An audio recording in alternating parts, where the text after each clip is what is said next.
ഞാൻ പറയട്ടെ, ഇവരെല്ലാം എന്താ ഇങ്ങനെ കൈകൂപ്പി നിൽക്കുന്നേന്ന്?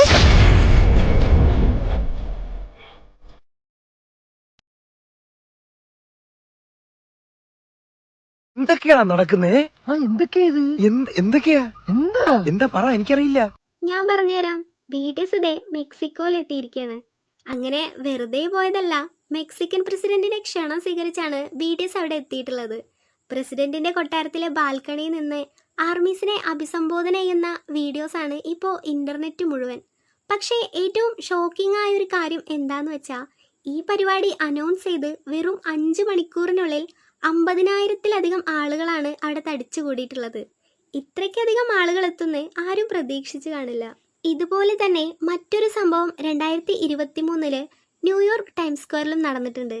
ജങ്കുക്കിന്റെ സോളോ പ്രൊജക്റ്റായ ഗോൾഡന്റെ പ്രൊമോഷനുമായി ബന്ധപ്പെട്ട് ന്യൂയോർക്ക് ടൈംസ് സ്ക്വയറിൽ പെട്ടെന്നൊരു അനൗൺസ്മെന്റ് വരികയാണ്. BTS ജങ്കുക്കിന്റെ പെർഫോമൻസ് ഉണ്ടായിരിക്കുന്നതാണ് എന്ന്. വെറും അരമണിക്കൂറിനുള്ളിൽ 10,000-കണക്കിന് ആളുകളാണെന്ന് അവിടെ തടിച്ചുകൂടിയത്. ടൈംസ് സ്ക്വയറിലെ പ്രശസ്തമായ TSX എന്റർടൈൻമെന്റ് സ്റ്റേജിന്റെ കൂറ്റൻ LED വാതിൽ തുറന്ന് ജങ്കുക്ക് പുറത്തേക്ക് വന്നപ്പോഴുണ്ടായ ആരവം ന്യൂയോർക്ക് നഗരത്തെ തന്നെ വിറപ്പിക്കുന്നതായിരുന്നു. ജങ്കുക്ക് സർപ്രൈസായി വന്നൊരു ഷോ ആയിരുന്നിട്ട് കൂടി ലക്ഷക്കണക്കിന് ആളുകളാണെന്ന് ഓൺലൈൻ വഴിയും നേരിട്ടുമായി 15 മിനിറ്റ് മാത്രം നീണ്ടുനിന്ന ഈ പ്രകടനം കണ്ടത്. പോലീസിനും സെക്യൂരിറ്റിക്ക് പോലും ആ ആൾക്കൂട്ടത്തെ നിയന്ത്രിക്കാൻ പാടുപെടേണ്ടി വന്നു.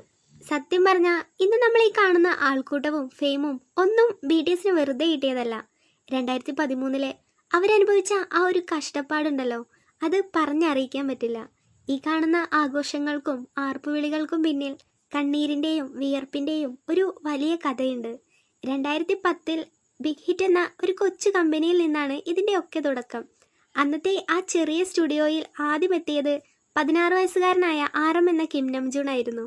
ഒരു അണ്ടർഗ്രൗണ്ട് റാപ്പറായിരുന്ന അവനെ ചുറ്റിയാണ് ബാങ്സി ഹുക്ക് ഈ ഗ്രൂപ്പ് പടുത്തുയർത്തിയത്. പിന്നാലെ വന്ന ഷുഗ ഡാൻസ് കളിക്കണ്ട എന്ന് വിശ്വസിച്ചാണ് ഗ്രൂപ്പിൽ ചേർന്നതെങ്കിലും പിന്നീട് കഠിനമായ ഡാൻസ് സ്റ്റെപ്പുകൾക്കായി തന്റെ ശരീരം തന്നെ ഒഴിഞ്ഞുവെച്ചു. അതിനു പിന്നാലെ പല സാഹചര്യങ്ങളിലുമായി ബാക്കി മെമ്പേഴ്സും ഗ്രൂപ്പിൽ എത്തപ്പെട്ടു. സൗന്ദര്യം മാത്രം കണ്ട് കാസ്റ്റ് ചെയ്യപ്പെട്ട ജിൻ 7 വലിയ കമ്പനികൾ വെച്ച് നീട്ടിയ ഓഫറുകളും നിരസിച്ച് RM കൂളാണെന്ന ഒരൊറ്റ കാരണം പറഞ്ഞ് ബിഗ് ഹിറ്റ് തിരഞ്ഞെടുത്ത JK, കൂട്ടുകാരന്റെ കൂടെ കൂട്ടുവന്ന V, വെറും 6 മാസം കൊണ്ട് കഠിന പ്രയത്നത്തിലൂടെ ഗ്രൂപ്പിൽ ഇടം പിടിച്ച ജിമിൻ, റാപ്പറാകാൻ വേണ്ടി ഡാൻസ് അക്കാദമിയിൽ നിന്ന് വന്ന ജെഹോപ്പ്, ഇവരെയെല്ലാം വിധി ഒരിടത്ത് എത്തിക്കുകയായിരുന്നു. ട്രെയിനികളായിരുന്ന കാലത്ത് പലപ്പോഴും ഒരു നേരത്തെ ഭക്ഷണത്തിന് പോലും ഇവർ ബുദ്ധിമുട്ടിയിരുന്നു. ഒരു ചെറിയ ഡോമിലായിരുന്നു 7 പേരും താമസിച്ചിരുന്നത് പോലും. പണമില്ലാത്തതിനാൽ ലോക്കൽ ബസ്സുകളിൽ യാത്ര ചെയ്തും കിട്ടുന്ന ചെറിയ തുക കൊണ്ട് വിശപ്പടക്കിയും ദിവസങ്ങൾ തള്ളി നീക്കി. നോ മോർ ഡ്രീം എന്ന ആദ്യ പാട്ടുമായി 2013 വരുമ്പോൾ ഇവർക്ക് നേരിടേണ്ടി വന്നത് വൻ പരിഹാസങ്ങളായിരുന്നു.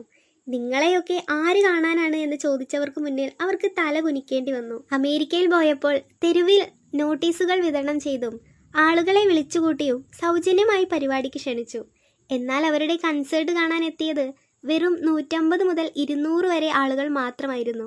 ആരോടും ഒരു പരാതിയോ പരിഭവമോ കാണിക്കാതെ ആ കുറഞ്ഞ ആളുകൾക്ക് വേണ്ടി അവരന്ന് പെർഫോം ചെയ്തു. പക്ഷേ തോറ്റുകൊടുക്കാൻ അവർ ഒരിക്കലും തയ്യാറല്ലായിരുന്നു.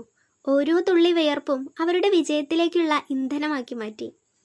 അതുവരെ നേരിട്ട എല്ലാ അവഗണനകൾക്കും പരിഹാസങ്ങൾക്കുമുള്ള മറുപടിയായിരുന്നു 2015 പുറത്തിറങ്ങിയ the most beautiful moment in life എന്ന ആൽബം. അതിലെ ഐ നീഡ് യു എന്ന ഗാനം റിലീസായതോടെ കൊറിയൻ സംഗീത ലോകം ഒന്നടങ്കം ഞെട്ടി. 2015 മെയ് 5 ദ ഷോ എന്ന മ്യൂസിക് പ്രോഗ്രാമിലൂടെയാണ് BTS അവരുടെ കരിയറിലെ തന്നെ ആദ്യത്തെ 1ാം സ്ഥാനം സ്വന്തമാക്കുന്നത്. അതുവരെയുള്ള അവരുടെ ഇമേജ് മൊത്തത്തിൽ മാറി. യുവാക്കളുടെ ജീവിതത്തിലെ സന്തോഷവും സങ്കടവും പ്രണയവും പോരാട്ടവും പറയുന്ന ഒരു പുതിയ ശൈലി BTSന്റെ പാട്ടുകളിലേക്ക് അവർ സ്വീകരിച്ചു. ലോകം അവരെ വെറുമൊരു മ്യൂസിക് ബാൻഡ് എന്നതിലുപരിയായി ഗൗരവമായി കണ്ടു തുടങ്ങിയത് അന്നു മുതലാണ്. പിന്നീട് അങ്ങോട്ട് ഒരു കുതിപ്പായിരുന്നു. ഓരോ ആൽബത്തിലൂടെയും അവർ റെക്കോർഡുകൾ തകർത്തുകൊണ്ടേയിരുന്നു. 2016 വിങ്സ് എന്ന ആൽബത്തിലൂടെയാണ് BTS ലോകത്തിൻ്റെ നെറുകയിലേക്ക് എത്തുന്നത്. അതിലെ ബ്ലഡ് സ്വെറ്റ് ആൻഡ് ടീയേഴ്സ് എന്ന ഗാനം ആഗോളതലത്തിൽ വലിയ തരംഗമായി മാറി. സോളോ പെർഫോമൻസുകൾക്കും പ്രാധാന്യം നൽകിയ ഈ ആൽബം കൊറിയൻ സംഗീതം കേൾക്കാത്തവർക്ക് പോലും BTSലേക്ക് ആകർഷിക്കപ്പെടാൻ കാരണമായി. നിങ്ങളെ തന്നെ സ്നേഹിക്കുക എന്ന കരുത്തുറ്റ മെസ്സേജുമായി വന്ന ലവ് യുവർ സെൽഫ് സീരീസ് എന്ന ഈ ആൽബങ്ങൾ ഒരു വിപ്ലവം തന്നെയായിരുന്നു. ഇതിലെ DNA, ഫേക്ക് ലവ്, ഐഡൽ തുടങ്ങിയ പാട്ടുകൾ ബിൽബോർഡ് ചാർട്ടുകളിൽ ഇടം പിടിച്ചു. ഒരു കൊറിയൻ ഭാഷയിലുള്ള പാട്ട് കേട്ട് ലോകം മുഴുവൻ നൃത്തം ചെയ്യുന്നത് അന്ന് അത്ഭുതകരമായ ഒരു കാര്യമായിരുന്നു. പിന്നീട് അമേരിക്കൻ സംഗീത ലോകത്തിന്റെ നെറുകയിലുള്ള ബിൽബോർഡ് അവാർഡ് വേദിയിലേക്ക് അവർ രാജകീയമായി നടന്നു കയറി. 2017 BBMA ടോപ്പ് സോഷ്യൽ ആർട്ടിസ്റ്റ് എന്ന അവാർഡ് നേടിയതോടെ BTS ചരിത്രത്തിന്റെ ഭാഗമായി. അന്ന് പല പ്രമുഖ ആർട്ടിസ്റ്റുകളെയും മറികടന്നാണ് BTS ഈ നേട്ടം കൈവരിച്ചത്. അങ്ങനെ ഈ അവാർഡ് നേടുന്ന ആദ്യത്തെ കൊറിയൻ ആർട്ടിസ്റ്റുകളായി BTS മാറി. അന്ന് ആ വേദി മുഴുവൻ BTS എന്ന ആർമിയുടെ വിളികൾ മാത്രമായിരുന്നു. BTS ആർമിയുടെ കരുത്ത് ലോകം കണ്ട നിമിഷം. 2020 കോവിഡ് കാലത്ത് ലോകം മുഴുവൻ വീടുകളിൽ തളച്ചിടപ്പെട്ടപ്പോൾ എല്ലാവരിലും സന്തോഷവും ഊർജവും നിറയ്ക്കാനാണ് BTS ഡൈനാമൈറ്റ് എന്ന അവരുടെ ആദ്യത്തെ പൂർണ്ണ ഇംഗ്ലീഷ് ഗാനം പുറത്തിറക്കിയത്. ഈ പാട്ടിലൂടെ അമേരിക്കയിലെ ഏറ്റവും വലിയ സംഗീത ചാർട്ടായ ബിൽബോർഡ് ഹോട്ട് 100-ൽ 1-ാം സ്ഥാനത്തെത്തുന്ന ആദ്യത്തെ കൊറിയൻ ആർട്ടിസ്റ്റുകളായി BTS മാറി. വെറും 24 മണിക്കൂറിനുള്ളിൽ 100 മില്യൺ വ്യൂസ് നേടി യൂട്യൂബ് റെക്കോർഡുകൾ തകർത്തു. ഒരു കൊച്ചു കമ്പനിയിൽ നിന്ന് വന്ന 7 പയ്യന്മാർ അമേരിക്കൻ മ്യൂസിക് ഇൻഡസ്ട്രിയെ അവരുടെ സ്വന്തം തട്ടകത്തിൽ പോയി തോൽപ്പിച്ച നിമിഷമായിരുന്നു അത്. ലോകത്തെ ഏറ്റവും വലിയ സ്റ്റേഡിയങ്ങളിൽ പരിപാടി അവതരിപ്പിക്കുക എന്നത് ഏതൊരു കലാകാരൻ്റെയും സ്വപ്നമാണ്. എന്നാൽ അവിടെയും ടിക്കറ്റുകൾ മിനിറ്റുകൾക്കുള്ളിൽ വിറ്റുതീർത്ത് BTS എല്ലാവരെയും അത്ഭുതപ്പെടുത്തി. അമേരിക്കയിലെ ഐക്കണിക് സ്റ്റേഡിയമായ റോസ് ബൗളിലും ലണ്ടനിലെ വെംബ്ലി സ്റ്റേഡിയത്തിലും പരിപാടി അനൗൺസ് ചെയ്ത് മിനിറ്റുകൾക്കുള്ളിൽ തന്നെ എല്ലാ ടിക്കറ്റ്സും സോൾഡ് ഔട്ടായി. നോൺ ഇംഗ്ലീഷ് ആർട്ടിസ്റ്റുകളിൽ ഇത്തരമൊരു നേട്ടം കൈവരിക്കുന്ന ആദ്യത്തെ സംഘമായി അവർ മാറി. ഏകദേശം $200 മില്യൺ വരുമാനമാണ് ഈ ടൂറിലൂടെ അവർ നേടിയത്. ഇതവരുടെ ആഗോള സ്വാധീനത്തിന്റെ തെളിവായിരുന്നു. വെറുമൊരു പാട്ടുകാർ എന്നതിലുപരി ലോകത്തെ സ്വാധീനിക്കുന്ന കരുത്തുറ്റ നേതാക്കളായി മാറിയ ഒരു സംഭവമായിരുന്നു ഐക്യരാഷ്ട്രസഭയിലെ BTSന്റെ സാന്നിധ്യം. ഐക്യരാഷ്ട്രസഭയുടെ ജനറൽ അസംബ്ലിയിൽ സംസാരിക്കാൻ 3 തവണയാണ് BTSന് ക്ഷണം ലഭിച്ചത്. ലോകത്തെ യുവജനങ്ങളോട് നിങ്ങളെ തന്നെ സ്നേഹിക്കൂ, നിങ്ങളുടെ ശബ്ദം ലോകത്തെ അറിയിക്കൂ എന്ന ആർമിന്റെ പ്രസംഗം കോടിക്കണക്കിന് ആളുകളെയാണ് പ്രചോദിപ്പിച്ചത്. അതുപോലെ തന്നെ കുട്ടികൾക്കെതിരെയുള്ള അക്രമങ്ങൾ അവസാനിപ്പിക്കാനായി അവർ നടത്തിയ ലവ് മൈ സെൽഫ് ക്യാമ്പയിനും ലോകശ്രദ്ധ നേടി. ഇതോടെ വെറുമൊരു മ്യൂസിക് ബാൻഡ് എന്നതിലുപരി മാനുഷിക മൂല്യങ്ങൾ ഉയർത്തിപ്പിടിക്കുന്ന ആഗോള ഐക്കണുകളായി മാറുകയായിരുന്നു BTS.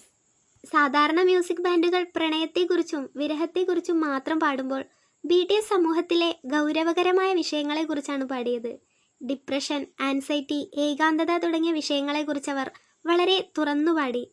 ഞാനും നിങ്ങളെപ്പോലെ തന്നെ തളർന്നു പോയിട്ടുണ്ട്, പക്ഷേ നമുക്ക് ഒരുമിച്ച് മുന്നേറാം എന്ന അവരുടെ സന്ദേശം കോടിക്കണക്കിന് ആളുകൾക്ക് ആശ്വാസമായി. മറ്റുള്ളവർക്ക് വേണ്ടി ജീവിക്കാതെ നിങ്ങളുടെ കുറവുകളെപ്പോലും സ്നേഹിച്ച് മുന്നോട്ടു പോകൂ എന്ന ലവ് മൈ സെൽഫ് സന്ദേശം ഒരു ആഗോള ക്യാമ്പയിനായി മാറി. ഇത് പലരുടെയും ജീവിതം തന്നെ മാറ്റിമറിച്ചു. അങ്ങനെ കഠിനാധ്വാനം ചെയ്താൽ ഏതു വലിയ ലക്ഷ്യവും കീഴടക്കാമെന്ന് അവർ സ്വന്തം ജീവിതത്തിലൂടെ തെളിയിച്ചു കാണിച്ചു. ഈ ഒരു വളർച്ച ഒരുപാട് പേർക്ക് പ്രചോദനമായി. BTSന്റെ ഈ ഒരു വിജയം വെറുമൊരു മ്യൂസിക് ഹിറ്റ് മാത്രമല്ല, അതവരുടെ ആരാധക കൂട്ടമായ ആർമിയുടെ കൂടെ വിജയമാണ്. ആർമിയെ വെറുമൊരു ഫാൻസ് മാത്രമായിട്ടല്ല BTS നോക്കിക്കാണുന്നത്.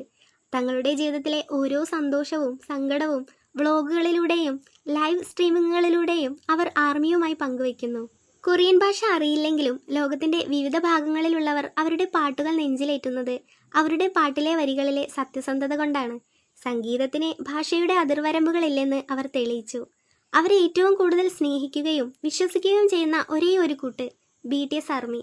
ലോകം മുഴുവൻ അവരെ പുച്ഛിച്ചപ്പോഴും ഭാഷയുടെ പേരിൽ മാറ്റി നിർത്തിയപ്പോഴും നിങ്ങൾക്കൊന്നിനും കഴിയില്ല എന്ന് പറഞ്ഞ് തളർത്താൻ നോക്കിയപ്പോഴും അവർക്ക് ചുറ്റും ഒരു വൻമതിൽ പോലെ ആർമി നിലകൊണ്ടു. സൂപ്പർ സ്റ്റാർ പദവിയുടെ കൊടുമുടിയിലെത്തി നിൽക്കുമ്പോഴും BTSനെ മറ്റുള്ളവരിൽ നിന്ന് വ്യത്യസ്തരാക്കുന്നത് അവരുടെ ആ ഗ്രൗണ്ട് നേച്ചർ തന്നെയാണ്.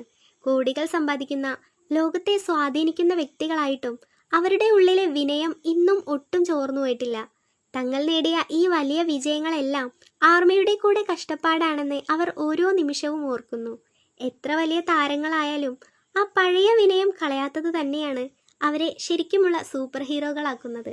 2013 തുടങ്ങിയ ആ സൗഹൃദത്തിന് ഇന്നും ഒരു മാറ്റവുമില്ല. പരസ്പരം താങ്ങായി ഒരേ ലക്ഷ്യത്തിലേക്ക് കുതിക്കുന്ന ഈ 7 പേർ പണത്തിനും പ്രശസ്തിക്കും മുകളിലാണ് തങ്ങളുടെ ആത്മബന്ധമെന്ന് തെളിയിച്ചു കഴിഞ്ഞു. ലോകം മുഴുവൻ അവരെ തലയിൽ വെച്ച് ആഘോഷിക്കുമ്പോഴും അവർ തങ്ങളുടെ പാദങ്ങൾ മണ്ണിൽ തന്നെ ഉറപ്പിച്ചു നിർത്തുന്നു. ആ ഒരു വിനയമാണ് BTS എന്ന വികാരത്തെ ഇത്രയും മനോഹരമാക്കുന്നത്. അതെ ആർമീസേ, ഇത് വെറുമൊരു മ്യൂസിക് ബാൻഡിന്റെ കഥയല്ല, മറിച്ച് തോറ്റുകൊടുക്കാൻ മനസ്സില്ലാത്ത 7 മനുഷ്യരുടെ പോരാട്ടത്തിന്റെ കഥയാണ്. പുച്ഛിച്ചവർക്കും തളർത്താൻ നോക്കിയവർക്കും മുന്നിലൂടെ അവരിന്നും ആ പർപ്പിൾ കൊടി ഉയർത്തിപ്പിടിച്ച് മുന്നേറുകയാണ്. കാലം മാറും, റെക്കോർഡുകളും മാറും, പക്ഷേ ഈ 7 പേർ ലോകത്തിന് നൽകിയ ആ സ്നേഹവും സന്ദേശവും എന്നും ഇവിടെ തന്നെ ഉണ്ടാകും. BTS നമ്മോട് പറയുന്നത് ഒന്ന് മാത്രമേ ഉള്ളൂ: നിങ്ങളുടെ സ്വപ്നങ്ങളെ വിശ്വസിക്കുക, നിങ്ങളെ തന്നെ സ്നേഹിക്കുക. കാരണം ആ കൊച്ചുമുറിയിൽ നിന്ന് ഈ ലോകം തന്നെ കീഴടക്കാൻ അവർക്ക് കഴിഞ്ഞെങ്കിൽ നിങ്ങളുടെ ജീവിതത്തിലും അത്ഭുതങ്ങൾ സംഭവിക്കും.